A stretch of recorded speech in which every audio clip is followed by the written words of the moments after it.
हम डिस्कस कर रहे हैं बेटा, जो टॉपिक हमारा चल रहा है वो है properties of colloidal solution. Next lecture जो पिछला लेक्चर था उसमें हमने बात की थी Tyndall effect, Brownian movement, colour of the colloidal particle. And आज हम डिस्कस करेंगे नेक्स्ट प्रॉपर्टीज। अभी प्रॉपर्टीज ऑलरेडी हैं और इसमें नेक्स्ट प्रॉपर्टी जो है बेटा वो ये है कि charge on colloidal particle. Charge on बहुत इंपॉर्टेंट प्रॉपर्टी है, चार्ज ऑन कोलाइडल पार्टिकल। बच्चों चार्ज जो है, ठीक है, जैसे हमने पहले भी डिस्कस किया था कि जो कोलाइडल पार्टिकल्स होते हैं वो आइदर पॉजिटिवली चार्ज सोल होते हैं या फिर नेगेटिवली चार्ज सोल होते हैं, मतलब होते हैं charge particle. Colloidal particle always carry an electrical charge. This charge is of the same type on all the particle in a given colloidal solution and may be either positive or negative. ठीक है बेटे, मतलब ऐसा नहीं है कि एक ही colloidal solution में आधे पॉजिटिव आधे नेगेटिव, तो न्यूट्रल हो जाएंगे वो तो इसलिए एक कोलाइडल सॉल्यूशन में एक ही तरह के चार्ज पार्टिकल सभी जो है सभी पर सेम चार्ज पार्टिकल होंगे, या पॉजिटिव हो सकते हैं नेगेटिव हो सकते हैं। ठीक है बेटे, तो अब चार्ज जो है, चार्ज ऑन कोलाइडल पार्टिकल किस वजह से डेवलप होते हैं, चार्ज पार्टिकल किस तरह से बनते हैं कोलाइडल पर, ये हमने डिस्कस करना है। इसमें कुछ मेथड है। फर्स्ट मेथड है due to presence of acidic और basic group. First is due to presence of acidic और बेसिक ग्रुप। अब इसमें एसिडिक और बेसिक ग्रुप की वजह से कैसे कोलाइडल आपका जो है वो चार्ज बन जाता है वो देखिए। जैसे हमारे पास ये एक प्रोटीन मॉलिक्यूल है ग्लाइसिन, प्रोटीन मॉलिक्यूल है ग्लाइसिन। इसमें भी प्रोटीन है, या इसको हम अल्फा अमाइनो एसिड भी कहते हैं। जो बायो वाले बच्चे उनको क्लियर होगा, आगे आपको भी बायो मॉलिक्यूल एक चैप्टर आएगा वहाँ पढ़ेंगे। ग्लाइसिन जो है इसमें दो तरह के ग्रुप हैं, एक एसिडिक ग्रुप है COOH कार्बोक्सिलिक ग्रुप, दूसरा amino group NH2 group basic group है। ठीक है, NH2 है, यहाँ पे नाइट्रोजन के पास एक लोन पेयर है।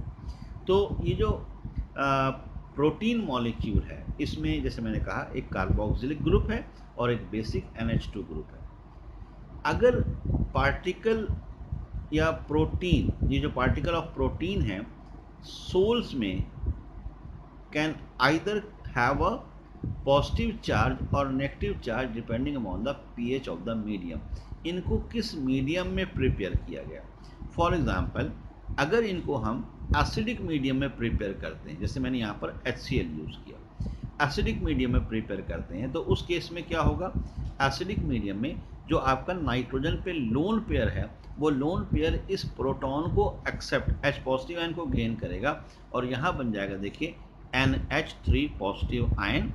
ठीक है, बाकी COOH एंड Cl नेगेटिव, तो ये बन गया आपका पॉजिटिवली चार्ज कोलाइडल बन गया।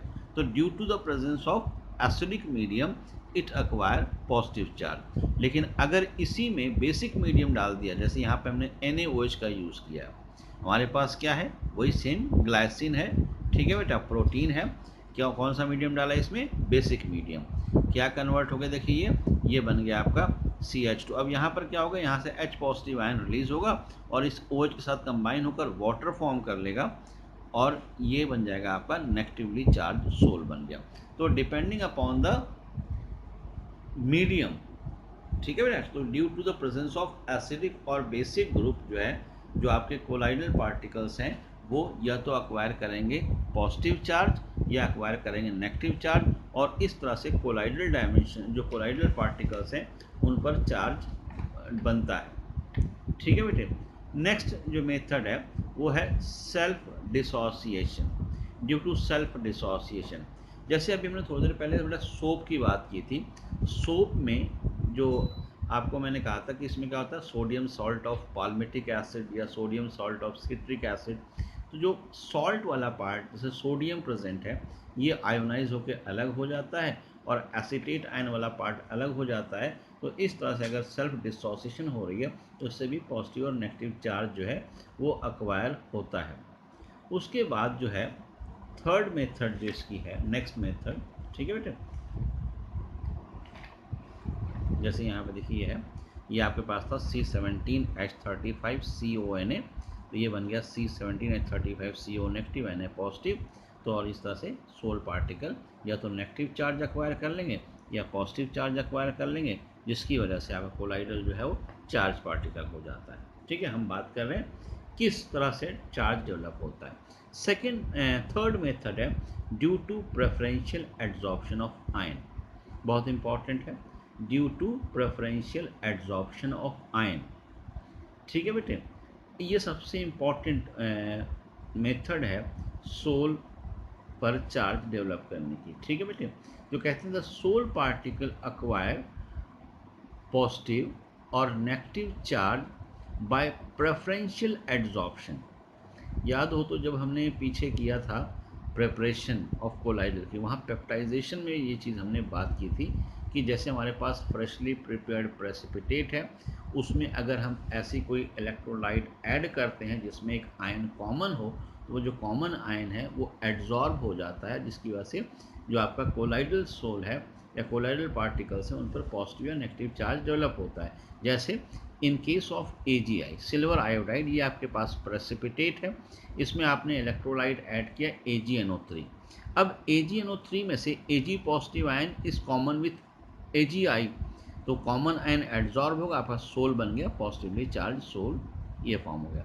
ऐसे ही आपके पास FeOH थ्राइस, फेरिक हाइड्रोक्साइड की ये प्रेसिपिटेट है, इसमें FeCl3 हमने एज ए इलेक्ट्रोलाइट ऐड किया, Fe कॉमन है, एड्जॉर्ब होगा और ये कोलाइडल पार्टिकल आपका चार्ज पार्टिकल बन जाएगा। ठीक है बेटे, या फिर FeOH3 में आपने NaOH डाला, ये आपका नेगेटिवली चार्ज सोल बन गया। तो इस तरह से पॉजिटिव और नेगेटिव चार्ज सोल बनते हैं। तो हम कहते हैं व्हेन टू और more ion are present in the dispersion medium, two और मोर जैसे Ag positive NO3 negative ion या Fe पॉजिटिव Cl3, तो पॉजिटिव और more ion present in the dispersion medium, preferential adsorption मतलब common preferential adsorption of the ion common to the colloidal particle takes place, जिसकी वजह से ये charge develop होता है। जैसे मैंने आपको ये अलग अलग एग्जाम्पल दिए। क्लियर हुई बात बेटा? तो ये है due to preferential adsorption of ion, जिसकी वजह से चार्ज डेवलप होता है। नेक्स्ट इसी में एक टॉपिक है जीटा पोटेंशियल। देखिए बेटा, जीटा पोटेंशियल प्रेफरेंशियल एड्जॉर्प्शन से आपका जो कोलाइडल है वो आइदर पॉजिटिव चार्ज और नेगेटिव चार्ज कोलाइडल बना रहा है। तो जो पहली लेयर एड्जॉर्ब हुई आपके, जैसे AgI पर Ag पॉजिटिव एड्जॉर्ब हुआ, इसे कहते हैं फिक्स्ड लेयर कहते हैं। ठीक है बेटा, जो प्रेफरेंशियल एड्जॉर्प्शन ऑफ आयन की वजह से चार्ज डेवलप हुआ। जो एड्जॉर्ब आयन होते हैं on the surface of colloidal particle, उसे कहते हैं fixed layer. The adsorb ion attract oppositely charge ion to form mobile और डिफ्यूज लेयर, सेकेंड लेयर। अब जैसे AgNO3 में Ag पहले एड्जॉर्ब हुआ ड्यू टू प्रेफरेंशियल एड्जॉर्प्शन, अब ये पॉजिटिव चार्ज बन गया, तो अगर नेगेटिव चार्ज आयन प्रेजेंट होंगे तो उसको अपनी लेयर पे एड्जॉर्ब कराएगा और एक ये डिफ्यूज लेयर फॉर्म करेगा। ठीक है, अब यहाँ पे देखिए, एक आपका पॉजिटिव लेयर है, एक नेगेटिव हो गया, फिर नेगेटिव अंदर हो सकती है, पॉजिटिव बाहर हो सकती है। ये जो दो चार्ज लेयर हैं, इनके बीच जो पोटेंशियल डिफरेंस डेवलप होता है, potential difference between fixed and diffuse layer is called zeta potential, is called zeta potential. तो ये जो चीज़ है बेटा, ये कहलाती है जीटा पोटेंशियल। इंपॉर्टेंट टर्म है। ठीक है, सिंपली क्या याद रखना है, potential difference between fixed layer and diffuse layer is called zeta potential, is called zeta potential. ये तो होगी बात बेटा हमारी चार्ज ऑन कोलाइडल पार्टिकल पर। ठीक है बेटा, क्लियर हुई बात? नेक्स्ट जो कैरेक्टरिस्टिक है या प्रॉपर्टीज़ हम कोलाइडल्स की बात कर रहे हैं, नेक्स्ट प्रॉपर्टीज़ में हमने डिस्कस करना है इलेक्ट्रोफोरेसिस। इलेक्ट्रोफोरेसिस क्या होती है? अब ये डायग्राम देखिए, इलेक्ट्रोफोरेसिस का डायग्राम है। यहाँ पर हमारे पास एक यू ट्यूब है। इस यू ट्यूब में कैथोड एंड एनोड, एक कैथोड है, एनोड है, दो इलेक्ट्रोड इंसर्ट हैं और इसमें आपका कोलाइडल सॉल्यूशन है। ठीक है बेटा, इसमें आपका कोलाइडल सॉल्यूशन जो है वो ऐड किया हुआ है। होता क्या है, when electric current is applied across two platinum electrode, ये जो प्लैटिनम इलेक्ट्रोड है बेटा, यहाँ पर एक पॉजिटिव नेगेटिव वाले, इस पे जब हम इलेक्ट्रिक पोटेंशियल अप्लाई करेंगे, जिसको हमने किसके अंदर, एक कोलाइडल सॉल्यूशन में डिप किया हुआ है।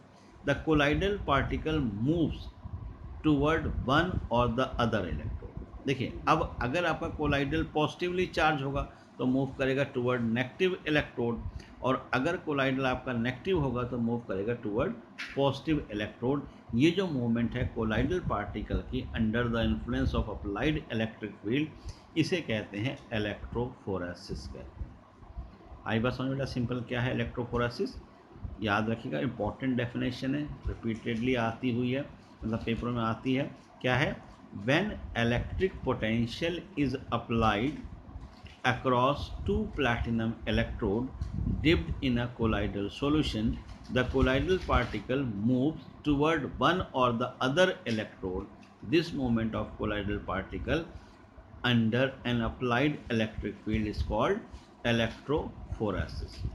ठीक है बेटे, पॉजिटिव चार्ज मूव करेंगे toward negative electrode, negative charge move करेंगे टुवर्ड पॉजिटिव इलेक्ट्रोड, इसे कहते हैं इलेक्ट्रोफोरेसिस। ठीक है बेटे। अच्छा, यही मूवमेंट अगर पार्टिकल की थ्रू मेम्ब्रेन हो जाए तो उसे इलेक्ट्रो ऑस्मोसिस कहते हैं। ठीक है बेटे, अगर वहाँ पर हम पार्चमेंट में पेपर या पार्चमेंट मीडियम यूज़ कर लें तो वो कहलाता है इलेक्ट्रो ऑस्मोसिस कहलाता है। इलेक्ट्रो ऑस्मोसिस, ऑस्मोसिस आपने पढ़ा होगा कि ऑस्मोसिस हमने सॉल्यूशन में किया हुआ है कि ऑस्मोसिस क्या होती है बेटा, वो चीज़ है। तो ये छोटी छोटी सी डेफिनेशंस जो हैं आपको याद रखनी है।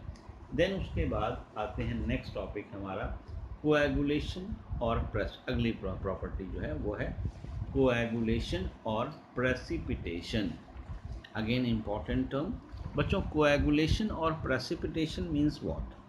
देखिए, प्रेसिपिटेट आपको पता है कि जब लिक्विड को आप स्टैंड स्टिल कर दें या आप उसको शेक करें हाई उससे, तो जो उसमें सॉल्यूट पार्टिकल्स हैं वो नीचे सेटल डाउन हो जाते हैं, एक सेमी सॉलिड सब्सटेंस फॉर्म करते हैं, उसे कहते हैं प्रेसिपिटेशन कहते हैं। अब यहाँ पर हमारा जो कोलाइडल है, ये कोलाइडल जो है चार्ज पार्टिकल है, और कोलाइडल की स्टेबिलिटी उसी चार्ज की वजह से है, क्योंकि सेम चार्ज होने की वजह से कोलाइडल एक दूसरे को रिपेल करते हैं, और रिपेल होने की वजह से कभी भी सेटल डाउन नहीं होते। क्लियर है बात? अब सेटल डाउन नहीं होते और हम यहाँ बात कर रहे हैं कोएगुलेशन की, तो इनको हमने प्रेसिपिटेट में कन्वर्ट करना है या इनको सेटल कराना है, इस चीज़ को कहते हैं कोएगुलेशन और precipitation.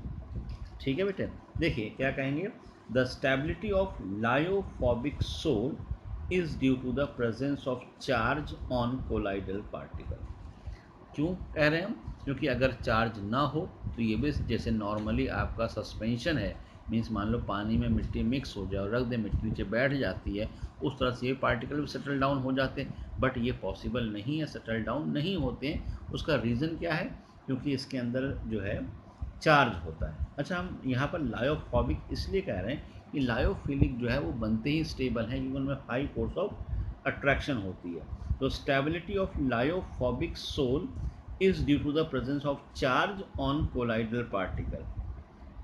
If somehow the charge is removed, अगर किस तरह से चार्ज को हटा दीजिए, मैं पहले आपको बताया था, if somehow the charge is removed the particle will come nearer to each other and thus aggregated, और एक नई टर्म आप पढ़ेंगे इसे हम कहते हैं फ्लैकुलेट। एग्रीगेट मीन्स इकट्ठे होना, फ्लैकुलेट का मतलब भी वही है, and settle down under the force of gravity. ठीक, थोड़ी देर पहले हमने डिस्कस किया था, कोलाइडल चार्ज पार्टिकल होते हैं, under the force of gravity settle down नहीं होते।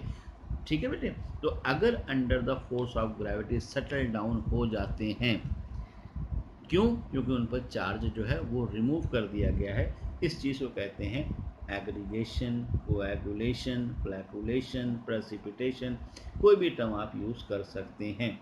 तो the flocculation and settling down of the colloidal particle is called coagulation और प्रेसिपिटेशन। अब ये कोएगुलेशन कराई कैसे जाए, मतलब ये चार्ज को इस पर से रिमूव किया कैसे जाए, कैसे कैसे चार्ज रिमूव हो सकते हैं, तो इसके लिए कुछ मेथड हैं। जैसे एक मेथड इलेक्ट्रोफोरेसिस भी होती है, जो अभी मैं थोड़ी देर पहले डिस्कस की थी। इलेक्ट्रोफोरेसिस कैसे? जब हमने इलेक्ट्रिक फील्ड अप्लाइड की इलेक्ट्रोड्स के ऊपर, तो क्या हुआ, जो कोलाइडल सॉल्यूशन थे अगर पॉजिटिव कोलाइड था नेगेटिव इलेक्ट्रोड पे अट्रैक्ट हुआ, नेगेटिव था पॉजिटिव पे अट्रैक्ट हुआ। अब जैसे मान लो पॉजिटिव नेगेटिव पे अट्रैक्ट हुआ तो पॉजिटिव नेगेटिव मिलके न्यूट्रलाइज हो गया, मतलब उसका चार्ज ख़त्म हो गया। तो इलेक्ट्रोफोरेसिस के थ्रू भी आप जो है उनके चार्ज को रिमूव कर सकते हैं, और जब चार्ज रिमूव होगा तो ये एग्रीगेट हो जाएंगे, इकट्ठे हो जाएंगे और कोएगुलेशन या प्रेसिपिटेशन। ठीक। दूसरा सेकेंड मेथड है by mixing two oppositely charge sol. यहाँ पे भी क्या होगा, एक मान लीजिए आपका पॉजिटिव सोल है, दूसरा नेगेटिव सोल है। अगर ये दो अपोजिटली चार्ज सोल आपस में मिक्स किए जाते हैं तो उस केस में भी उनके ऊपर से चार्ज रिलीज़ हो जाएगा, और चार्ज रिलीज़ होने का मतलब क्या है कि वो कोएगुलेट हो जाएंगे। तो हम इस तरह से भी इनके चार्ज को न्यूट्रलाइज कर सकते हैं। थर्ड है बाय बॉइलिंग। बॉइलिंग से क्या होता है कि जो आपकी एड्जॉर्ब लेयर है, ठीक है, उनका कोलिजन जो है इंक्रीज होता है, जिससे मॉलिक्यूल जो है सेपरेट हो जाते हैं और जो उनकी चार्ज है वो ख़त्म हो जाता है। तो इससे भी आप बाय बॉइलिंग से भी कर सकते हैं। उसके बाद by persistent dialysis. Persistent dialysis जो है उसमें क्या होता है कि डायलिसिस अगर रिपीटेडली की जाए तो जो इलेक्ट्रोलाइट है वो कम्प्लीटली रिमूव हो जाएगा, और इलेक्ट्रोलाइट के ही पार्टिकल तो एड्जॉर्ब होते हैं, तो उसके थ्रू भी आप परसिस्टेंट डायलिसिस से भी चार्ज रिमूव कर सकते हैं और प्रेसिपिटेट फॉर्म कर सकते हैं। ठीक है बेटे। And fifth method is by addition of electrolyte. ये इंपॉर्टेंट है बहुत ज़्यादा। देखिए बाय एडिशन ऑफ इलेक्ट्रोलाइट कैसे, हमने स्मॉल इलेक्ट्रोलाइट यूज़ की थी चार्ज को डेवलप करने के लिए। अगर आप उसमें इलेक्ट्रोलाइट एक्स्ट्रा या एक्सेस अमाउंट में ऐड करते हैं तो अपोजिटली चार्ज आयन जो डिफ्यूज लेयर है वो बना लेंगे, और जिसकी वजह से ऊपर से चार्ज रिलीज हो जाएगा, मतलब न्यूट्रलाइज हो जाएगा, और उस केस में कोएगुलेशन हो जाएगी। तो इसमें क्या कहते हैं बाय एडिशन ऑफ इलेक्ट्रोलाइट में, when excess of an electrolyte is added the colloidal particles are precipitated. ठीक है ना। अगर ज़्यादा अमाउंट में डायलिसिस में हमने क्या किया था, इलेक्ट्रोलाइट को ही तो रिलीज़ कराया था, इम्प्योरिटीज हटाई थी, लेकिन अगर आप इलेक्ट्रोलाइट एक्सेस ऐड कर दें तो उस केस में ये चार्ज रिमूव हो जाएगा और कोलाइडल पार्टिकल क्या है प्रेसिपिटेट हो जाएंगे। ठीक है बेटे। तो ये मेथड भी यूज़ की जाती है। अब यहाँ पर जो हम इलेक्ट्रोलाइट यूज़ कर रहे हैं या वो ion, the ion which are responsible for neutralisation of charge particle is called flocculating ion. यानी कि जो इलेक्ट्रोलाइट आपने ऐड की है उस इलेक्ट्रोलाइट में जिस आयन की वजह से चार्ज न्यूट्रलाइज हो रहा है उसको कहते हैं फ्लैकुलेटिंग आयन। जैसे मान लिया हमने AgI में AgNO3 ऐड किया था, तो Ag पॉजिटिव आयन एड्जॉर्ब हो गए, NO3 आयन क्या करेंगे उसे न्यूट्रलाइज कर देंगे, तो NO3 नेगेटिव आयन क्या हो गए फ्लैकुलेटिंग आयन हो गए। ठीक है। अगर नेगेटिव आयन होगा तो पॉजिटिव को न्यूट्रलाइज करेगा, पॉजिटिव होगा तो नेगेटिव को न्यूट्रलाइज करेगा। ठीक है। अब इसमें जो आपका न्यूट्रलाइजेशन की हम बात कर रहे हैं कि मैंने इलेक्ट्रोलाइट ऐड की न्यूट्रलाइज हो गया, तो इसको लेकर फिर एक रूल है जिसे कहते हैं हार्डी-शुल्ज़ रूल कहते हैं। हार्डी-शुल्ज़ रूल कहता है कि greater the valency of the flocculating ion added greater is its power to cause precipitation. चाहे वो पॉजिटिव चार्ज हो चाहे वो नेगेटिव चार्ज हो, जितना ज़्यादा चार्ज होगा उतना ईजिली वो कोएगुलेट करेगा और प्रेसिपिटेट करेगा। फॉर एग्जांपल जैसे आपके पास Al3 positive, Ba2 positive, Na2 positive. Obviously Al3 positive pay charge ज़्यादा है, ये ज़्यादा ईजिली क्या करेगा कोएगुलेट कराएगा। ऐसे ही नेगेटिव में देखिए FeCN4 4 नेगटिव है, PO4 3 negative, SO4 2 negative, Cl negative, यहाँ पे 4 नेगटिव चार्ज ज़्यादा है, मतलब ये उसको ज़्यादा ईजिली क्या करेगा प्रेसिपिटेट कराएगा। तो हार्डी रूल क्या कहता है, greater the valency of the flocculating ion added, greater the valency of flocculating ion added greater is the power to cause precipitation. ये है हार्डी-शुल्ज़ रूल, और ये मैंने उसके दोनों आपको एग्जांपल दे दिए, चाहे पॉजिटिव हो चाहे नेगेटिव हो, आपको ये देखना है कितनी पावर है उसके ऊपर। ठीक। अब इसके बाद क्या कहते हैं कि जैसे ये तो होगी बात हार्डिश रोल की, और एक हो गया फ्लैकुलेटिंग आयन। फ्लैकुलेटिंग आयन क्या है? वो आयन है जो रिस्पॉन्सिबल है फॉर न्यूट्रलाइजेशन, राइट। अच्छा, एक होती है इसमें फ्लैकुलेटिंग वैल्यू और कोएगुलेटिंग वैल्यू। छोटी छोटी सी डेफिनेशन है बच्चों जो आपको याद रखनी है। कहते हैं minimum concentration of an electrolyte in millimole per liter required to cause precipitation of Sol in 2 hours is called फ्लैकुलेटिंग value और कोएगुलेटिंग वैल्यू। क्या है इसकी? मिनिमम जो आप इलेक्ट्रोलाइट ऐड कर रहे हैं न्यूट्रलाइज करने के लिए, उसकी minimum concentration in millimoles per litre, ठीक है, जो रिक्वायर्ड है for precipitation of sol in 2 hour, मतलब 2 आवर में सारे सोल को कोएगुलेट कर दे, ठीक है बेटे, उसे कहते हैं फ्लैकुलेटिंग वैल्यू और कोएगुलेटिंग वैल्यू कहते हैं, ठीक है। Smaller the flocculating value higher will be the coagulating power of an ion. मतलब जितनी स्मॉल वैल्यू होगी, जैसे अगर हम बात करें सोडियम एंड एल्युमिनियम की, तो सोडियम जो है Na पॉजिटिव आयन, इसकी वैल्यू होती है कोएगुलेशन की 52, जबकि Al3 पॉजिटिव आयन की 0.093। तो ऑब्वियसली 0.093 स्मॉलर वैल्यू है, ठीक है, तो ये ज़्यादा ईजिली कोएगुलेट करेगी। वैसे भी हमने हार्डी रूल्स में पढ़ा ही। तो ये है फ्लैकुलेटिंग आयन और कोएगुलेटिंग वैल्यू, जिसे हम कह रहे थे क्या है? Minimum concentration of an electrolyte in millimoles per litre required to cause precipitation of a sol in 2 hour is called flocculating value. Clear हुई बात बच्चों? तो ये है जिसे हम कहते हैं कोएगुलेशन और प्रेसिपिटेशन। अब कई बार क्वेश्चन आता है कि what modification can you suggest in Hardy rule. देखिए, जो हार्डी शुल्ज रूल था, इसमें जो है वैलेंसी की बात की गई, कहा कि जितनी ग्रेटर वैलेंसी होगी उतनी कोएगुलेशन की पावर ज़्यादा होगी, लेकिन कंसंट्रेशन ऑफ आयंस के बारे में डिस्कस नहीं किया, क्योंकि कंसंट्रेशन का भी इफ़ेक्ट होगा कोएगुलेट कराने के लिए, तो यहाँ पर कंसंट्रेशन के बारे में डिस्कस नहीं किया इन्होंने। क्लियर हुई बात बेटे? तो ये है बेटा कोएगुलेशन और precipitation of lyophobic sol. Then उसके बाद एक है प्रोटेक्शन ऑफ कोलाइड। देखिए, जस्ट इसका अपोजिट प्रोटेक्शन ऑफ कोलाइड क्या है? जैसे हमने बात की थी प्रेसिपिटेशन की, अगर कोएगुलेशन या प्रेसिपिटेशन हो रही है तो उसमें प्रॉब्लम ये है बेटा कि आपका जो कोलाइडल है वो तो सेटल हो गया, जबकि हमें कोलाइडल को तो स्टेबल रखना है, अनस्टेबल हो गया। तो ऐसा ना हो, मतलब वो उसका चार्ज न्यूट्रलाइज ना हो, इस चीज़ को हम कहते हैं प्रोटेक्शन ऑफ कोलाइड कहते हैं, ठीक है बेटे। अच्छा, लायोफिलिक और लायोफोबिक में से लायोफिलिक स्टेबल होते हैं, लायोफोबिक स्टेबल होते हैं किसकी वजह से? जो चार्ज बनता है, तो अगर चार्ज ही ख़त्म हो जाएगा तो लायोफोबिक सोल तो अनस्टेबल हो जाएंगे। तो हम ये कहते हैं बेटा इसमें कि lyophilic sol are more stable than lyophobic. क्यों? This is due to the fact that lyophilic colloids are extremely solvated.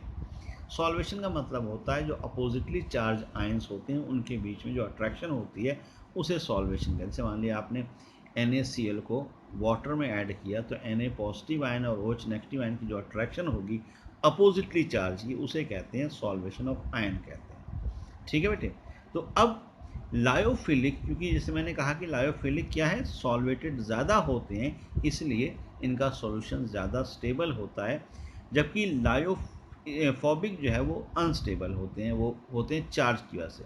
तो लायोफिलिक कोलाइड जो है ये एक प्रॉपर्टी शो करते हैं लायोफोबिक कोलाइड को प्रोटेक्ट करने की। लायोफोफिलिक collide has tendency to protect lyophobic colloid. So when a lyophilic soul is added to the lyophobic soul, the lyophilic particle form a layer around the lyophobic particle and thus protect it from come in contact with the electrolyte. इसे कहते हैं protective collide कहते हैं। किसको? लायोफोलिक collide को, ठीक है बेटे। मतलब इस तरह की लेयर बन जाएगी। देखिए, जैसे आपके पास ये एक है लायोफोबिक कोलाइड है, ठीक है, लायोफिलिक। अब इसके यहाँ पे ऐसे इस तरह की लेयर बना लेगा लायोफिलिक, तो कांटेक्ट ये वाला जो अंदर वाला है कौन सा है, लायोफोबिक। और ये जो छोटे छोटे हैं ये क्या हैं, ये हैं लायोफिलिक। ठीक है, लायोफिलिक होते हैं। तो लायोफिलिक लायोफोबिक को प्रोटेक्ट करते हैं, इसे हम कहते हैं protection of lyophobic colloid by lyophilic colloid. ये जो प्रोटेक्टिंग पावर है बेटा लायोफिलिक कोलाइड की, इसको मेजर करते हैं in term of gold number. Gold number एक टर्म यूज़ होती है, जैसे अभी हम यहाँ पर जो कोएगुलेशन फैक्टर वैल्यू की बात करते हैं वैसे ही गोल्ड नंबर होता है। गोल्ड नंबर जो है ये टर्म यूज़ की जाती है as a protective collide.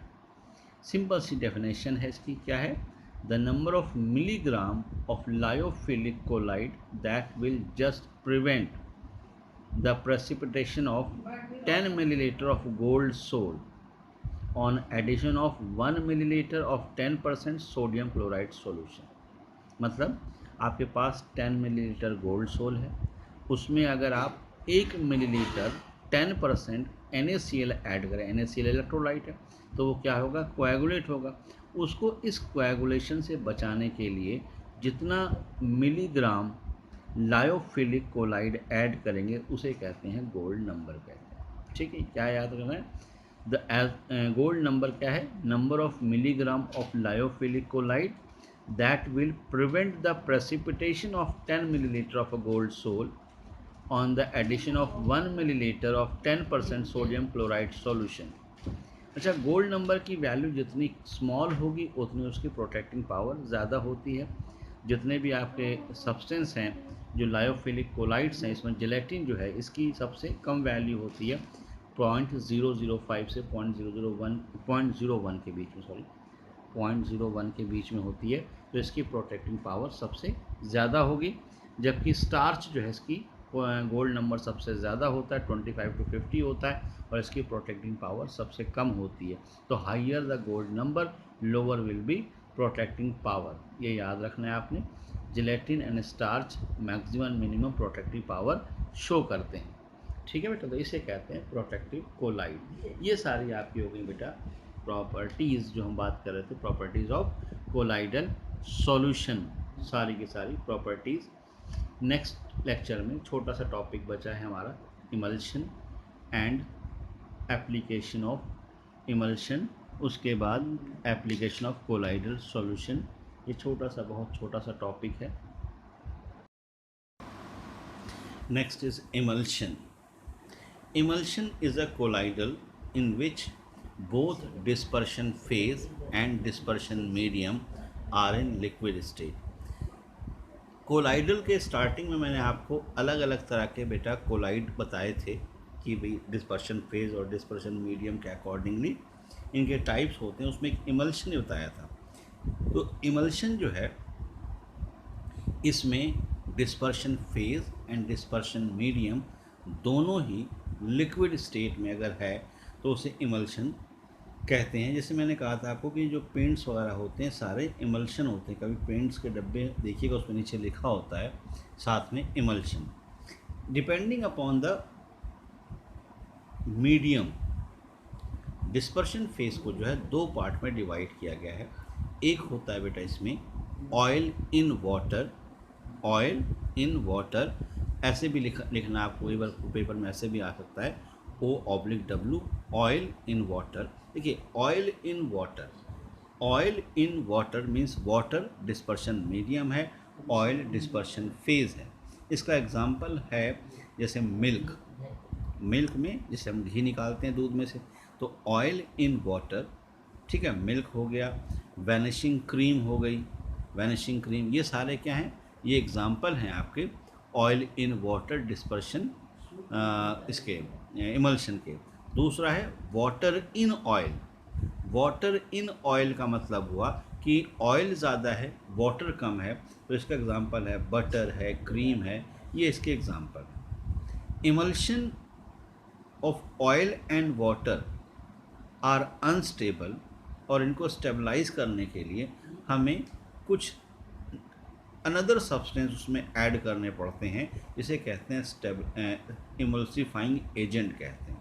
Emulsifying agent कहते हैं, जो इनके बीच स्टेबिलिटी जो है उसको इंक्रीज़ करते हैं, स्टेबिलिटी को बढ़ा देते हैं इमल्शन की। ठीक है बेटा, तो इमल्शन क्या हो गया? इमल्शन ये वो कोलाइडल सॉल्यूशन है जिसमें dispersion phase and dispersion medium both are in liquid state present हो, उसे कहते हैं इमल्शन। इमल्शन की डिटेक्शन के कुछ मेथड हैं, मतलब कैसे आप इमल्शन को डिटेक्ट कर सकते हैं कि ये ऑयल इन वाटर या वाटर इन ऑयल है। तो इसके लिए एक टेस्ट होता है डाई टेस्ट। डाई टेस्ट जो है, जैसे मान लिए एक ऑयल सॉल्युबल डाई जो है, इसको उस इमल्शन में डालकर शेक कीजिए और उस एक ड्रॉप को अंडर माइक्रोस्कोप ऑब्जर्व करें। अगर वो ड्रॉप कलर शो करता है तो उस केस में ऑयल इन वाटर है। ये एग्जांपल आप इस तरह से भी समझ सकते हैं, जैसे कई बार देखा होगा आपने, रोड पर पेट्रोल गिरा होता है और बारिश हो जाती है और वो पेट्रोल जो है डिफरेंट डिफरेंट कलर शो करता है, उस तरह की चीज़। दूसरा एक होता है विस्कोसिटी टेस्ट। विस्कोसिटी टेस्ट हम करते हैं वाटर इन ऑयल के लिए, इमल्शन के लिए। अगर विस्कोसिटी ज़्यादा है तो वो oil in water type emulsion ही होगा। ठीक है, तो डाई टेस्ट जो है किसके लिए है? ऑयल इन वाटर के लिए। विस्कोसिटी टेस्ट किसके लिए है? ऑयल इन वाटर के लिए है। ठीक है, उसके बाद एक इसमें होता है बेटा डाइल्यूशन टेस्ट। डाइल्यूशन टेस्ट जो है, अगर वाटर ज़्यादा है तो ऑब्वियसली डाइल्यूशन ईजिली हो जाएगा, इसे कहते हैं डाइल्यूशन टेस्ट। जैसे आपने मिल्क है, मिल्क में वाटर मिक्स करते हैं, पता लगता है? नहीं पता लगता, तो इसे कहते हैं आप डाई टेस्ट कहते हैं। ठीक है बेटे। अच्छा, सेपरेट करने की जो प्रोसेस है, मतलब ये दोनों को, किसको किसको, आपका जो इमल्शन में डिस्पर फेज और डिस्पर्शन मीडियम है, उसे कहते हैं डीमल्सिफिकेशन कहते हैं। ठीक है बेटे। अच्छा, इसके यूज़ क्या है इमल्सिफिकेशन के? जैसे क्लीनिंग एक्शन ऑफ सोप जो है वो इमल्शन में आता है। उसके बाद मेडिसिन, बहुत सारे मेडिसिन जो हैं, जैसे टॉनिक्स वगैरह जो हम यूज़ करते हैं, कफ सिरप है, कॉड लिवर ऑयल है, डाइजेस्टिव इन्फेक्शन के लिए यूज़ होती हैं, सारी क्या होती हैं? इमल्शन होती हैं जो हम यूज़ करते हैं। ठीक है बेटे, इसके अंदर। उसके बाद डाइजेशन ऑफ लिपिड्स, ये भी इमल्शन में ही काम आता है। तो ये था आपका emulsion, what is emulsion. Next and last topic is application of colloidal solution. बच्चों, एप्लीकेशन ऑफ कोलाइडल सॉल्यूशन जो है, इसमें कई सारी एप्लीकेशंस आप डिस्कस कर सकते हैं। जैसे फर्स्ट है ब्लू कलर ऑफ स्काई, ये नेचुरल एप्लीकेशन है। कोलाइडल पार्टिकल क्या करते हैं? स्कैटर करते हैं blue light due to particles along with water suspended in air, scatter blue light which reaches our eye and sky look blue. ठीक है, जो 10 पार्टिकल में जो सस्पेंडेड पार्टिकल्स होते हैं एयर में, ठीक है, वाटर के, उनके थ्रू ये रिफ्लेक्ट होती है ब्लू लाइट, जिसकी वजह से हमें ब्लू कलर दिखता है। उसके बाद जो आपके ब्लड है, ब्लड इज़ ऑल्सो कोलाइडल। ठीक है, इस मतलब यूज़ करते हैं। जैसे ब्लड है, ब्लड को आपने देखा होगा कि अगर इस पर एल्यूम अप्लाई किया जाए, जब फेरिक क्लोराइड होता है, एलम होता है ना, कट जाए तो फिटकरी लगा देते हैं तो वो ब्लड कोएगुलेट हो जाता है। तो ये भी कोलाइडल का वो है। Formation of delta, formation of delta में क्या होता है? जब सी वाटर एंड रिवर वाटर आपस में मिलते हैं, क्योंकि रिवर वाटर जो सी वाटर उसमें इलेक्ट्रोलाइट प्रेजेंट होता है NaCl, तो वो क्या करता है? कोएगुलेट कर देता है जो पार्टिकल्स होते हैं, जिसकी वजह से डेल्टा की फॉर्मेशन होती है। उसके बाद जो आपके ये होते हैं, चिमनियाँ होती हैं, फैक्ट्रीज पर लगाई जाती हैं, जो इम्प्योर गैसेस बाहर निकलती हैं, उनमें जो डस्ट पार्टिकल्स वगैरह होते हैं, उनको प्रेसिपिटेट करने के लिए फैक्ट्रियों में प्रेसिपिटेटर लगाया जाता है, वहाँ पे भी इसका यूज़ आप कर सकते हैं। मेडिसिन में, जैसे मैंने आपसे कहा कि बहुत सारी मेडिसिन कोलाइडल फॉर्म में होती हैं, जैसे अभी इमल्शन में बात कर रहे थे, वहाँ इसका यूज़ होता है। ठीक है बेटे। तो रबर इंडस्ट्रीज़ में कई सारी एप्लीकेशंस हैं कोलाइडल की, जो मैंने यहाँ पर आपके साथ डिस्कस की। तो इसको आपने याद रखना है, एप्लीकेशन ऑफ कोलाइडल सॉल्यूशन को। आपका ये चैप्टर यहाँ पर कंप्लीट हो।